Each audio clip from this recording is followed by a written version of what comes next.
ദോശ നമ്മുടെ എല്ലാവരുടെയും ഫേവറേറ്റ് ആയിട്ടുള്ള വിഭവമാണ്. കൂടാതെ ദോശ ഉണ്ടാക്കുക എന്ന് പറഞ്ഞാൽ വളരെ എളുപ്പമാണ് അല്ലേ. വളരെ എളുപ്പത്തിൽ നല്ല ഇൻസ്റ്റൻ്റ് ആയിട്ടുള്ള ഒരു ദോശയുടെ റെസിപ്പിയാണ് ഇന്ന്. ഇതൊരു വെയിറ്റ് ലോസ് റെസിപ്പിയാണ്. കൂടാതെ ആർക്ക് വേണമെങ്കിലും കഴിക്കാൻ പറ്റിയ ഒരു റെസിപ്പി കൂടിയാണ് ഇന്നത്തെ ഈ ദോശ. ഇതൊരു തരം അടദോശയാണ്. പെട്ടെന്ന് ഇൻസ്റ്റൻ്റായി ഉണ്ടാക്കാൻ പറ്റിയ മില്ലറ്റ് കൊണ്ടുള്ള ഒരു അടദോശയാണ് ഇന്നത്തെ റെസിപ്പി. നല്ല സൂപ്പർ ടേസ്റ്റി റെസിപ്പിയാണ്. കുട്ടികൾക്ക് കൊടുക്കാം, എന്തെങ്കിലും അസുഖമുള്ളവർക്കും ഒക്കെ കഴിക്കാൻ പറ്റിയ ഒരു ഐറ്റമാണ് ഇത്. മില്ലറ്റുകൾ നമ്മളുടെ ആരോഗ്യത്തിന് വളരെയധികം ഹെൽപ്ഫുള്ളാണ്. കൂടാതെ വെയിറ്റ് ലോസിൻ്റെ സമയത്തും ഒക്കെ മില്ലറ്റുകൾ ഉപയോഗിക്കുന്നത് വളരെയധികം നല്ലതാണ്. ഇന്നത്തെ റെസിപ്പി എങ്ങനെയാണെന്ന് നോക്കാം.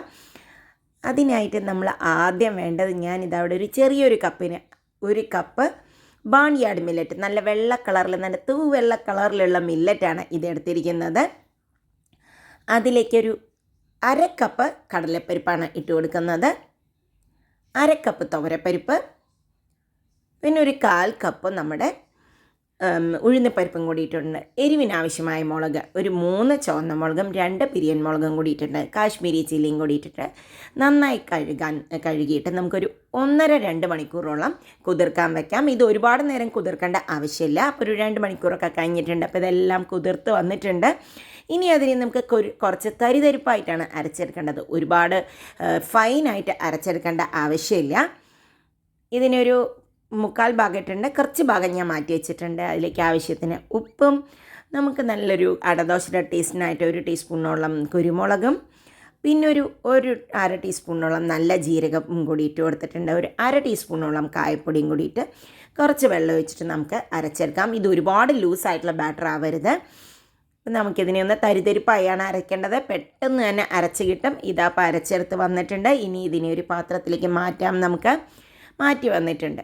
ഇനി ബാക്കിയുള്ള കുറച്ച് മില്ലറ്റും ആലുകളും കൂടിയുള്ള മിക്സും കൂടി ഇട്ടിട്ടുണ്ട്. ഇനി ഇതിലേക്ക് നമുക്ക് കുറച്ചും കൂടി ഉപ്പ് വേണമായിരുന്നു. അപ്പോൾ ഉപ്പിട്ടിട്ടുണ്ട്. കുറച്ച് കറിവേപ്പിൻ്റെ ഇല, കുറച്ച് ചുവന്ന ഉള്ളി, ഒരു പിടിയോളിട്ടുണ്ട്, 1 ഇഞ്ച് വലിപ്പത്തിലുള്ള ഇഞ്ചിയുടെ പീസ്, നല്ലോണം ഒരു പിടി, അതായത് ഒരു 1/4 കപ്പോളം നമ്മുടെ തേങ്ങ ഇത്തിരി കൂടിയാലും കുഴപ്പമില്ല. ഇത് തരിതരിപ്പായി മാത്രം അരയ്ക്കാം, നല്ലോണം ഫൈനായി അരയ്ക്കരുത്.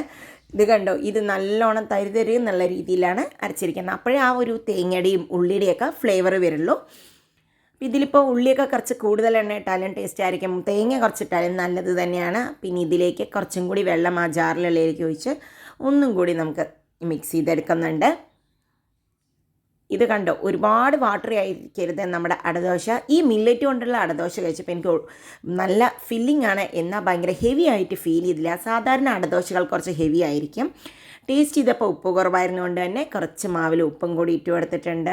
കുറച്ചും കൂടി വെള്ളം വേണം തോന്നിയതുകൊണ്ട് കുറച്ചും കൂടി വെള്ളം ഒഴിച്ച് കൊടുത്തിട്ടുണ്ട്. അപ്പോൾ വെള്ളം നിങ്ങളുടെ കൺസിസ്റ്റൻസിക്ക് അനുസരിച്ച് നമുക്ക് പരത്താനുള്ള പാകത്തിന് ഒഴിച്ചു കൊടുക്കുക. അപ്പോൾ ഇതാ മാവ് റെഡി. ഇനി നമുക്ക് ദോശ ഉണ്ടാക്കിയാൽ മതി. അതിനായിട്ട് അതൊരു ദോശക്കല്ല് വെച്ചിട്ടുണ്ട്. വെള്ളം തളിച്ച് കൊടുക്കുന്നത് നമ്മുടെ ദോശക്കല്ലിൻ്റെ ചൂട് പാകാവാൻ വേണ്ടിയിട്ടാണ് കേട്ടോ. എന്നിട്ട് ജസ്റ്റ് ഒന്ന് തുടയ്ക്കുക, എണ്ണയൊന്നും ഒഴിച്ച് കൊടുക്കുന്നില്ല. ഇനി ഇതാ നമ്മുടെ ദോശ അങ്ങോട്ട് പരത്തി കൊടുക്കുക. ഒരുപാട് തിക്കാവരുത് മാവ്, എന്നാൽ ഒരുപാട് തിന്നാവരുത്. ഇതാ നമ്മുടെ ദോശമാവൊക്കെ പരത്തി കൊടുത്തിട്ടുണ്ട്. അതിലേക്ക് നെയ്യോ ഓയിലോ ഒഴിച്ച് കൊടുക്കാം. ഇതൊന്നും ഒഴിച്ചില്ലെങ്കിലും നല്ലത് തന്നെയാണ്. അടച്ച് വെച്ച് നമുക്ക് ചുട്ടെടുക്കാം. ഇത് 2 മിനിറ്റ് കഴിഞ്ഞപ്പോൾ ഇതാ ആയിട്ടുണ്ട്. കണ്ടോ, പകുതി ഭാഗമൊക്കെ നല്ല ക്രിസ്പി ആയിട്ട്. ഈ മില്ലറ്റ് കൊണ്ടുള്ള ദോശ സത്യം പറഞ്ഞാൽ കഴിച്ചുകൊണ്ടേ ഇരിക്കാൻ തോന്നി കേട്ടോ. അത്ര ഹെവി അല്ലായിരുന്നു. ഇതൊരു ഡയറ്റ് റെസിപ്പി കൊണ്ട് നല്ലോണം പ്രോട്ടീൻ റിച്ച് കൂടിയാണ്. കുറച്ച് ഗീയോ ഓയിലോ ഒഴിച്ച് കൊടുക്കാം. ഞാൻ ലേശം ഓയിൽ ഒഴിച്ച് കൊടുത്തിട്ടുണ്ട്. ഇതാ 2 ഭാഗവും ആയി വന്നിട്ടുണ്ട്. കണ്ടോ, 2 സൈഡും സൂപ്പറായി വെന്ത് വന്നിട്ടുണ്ട്. നല്ല സോഫ്റ്റും നല്ല ടേസ്റ്റിയും ആവശ്യത്തിന് ക്രിസ്പിനെസ്സും ഉള്ളതാണ് ഈ മില്ലറ്റ് അടദോശ. ഇതാ ഇനി ഇതിനെ നമ്മളിപ്പോൾ വെയിറ്റ് ലോസ് റെസിപ്പി ആയതുകൊണ്ടും ഞാനിവിടെ ജസ്റ്റ് ഒരു റായ്ത്ത, ഉള്ളിയും തക്കാളിയൊക്കെ കടിയിട്ടുള്ള തൈര് വേണ്ടിയിട്ടുള്ള റായ്ത്ത കുട്ടിയാണ് കഴിക്കുന്നത്. അപ്പോൾ ഇതും കൂടി ആകുമ്പോഴേക്കും ഇതിൻ്റെ കൂടെ ചട്നി, നല്ല കട്ടി ചട്നി വേണമെങ്കിലും കഴിക്കാം. ഇതിൻ്റെ കൂടെ കറിയൊന്നും വേണമെന്നും ഒട്ടുമില്ല കേട്ടോ.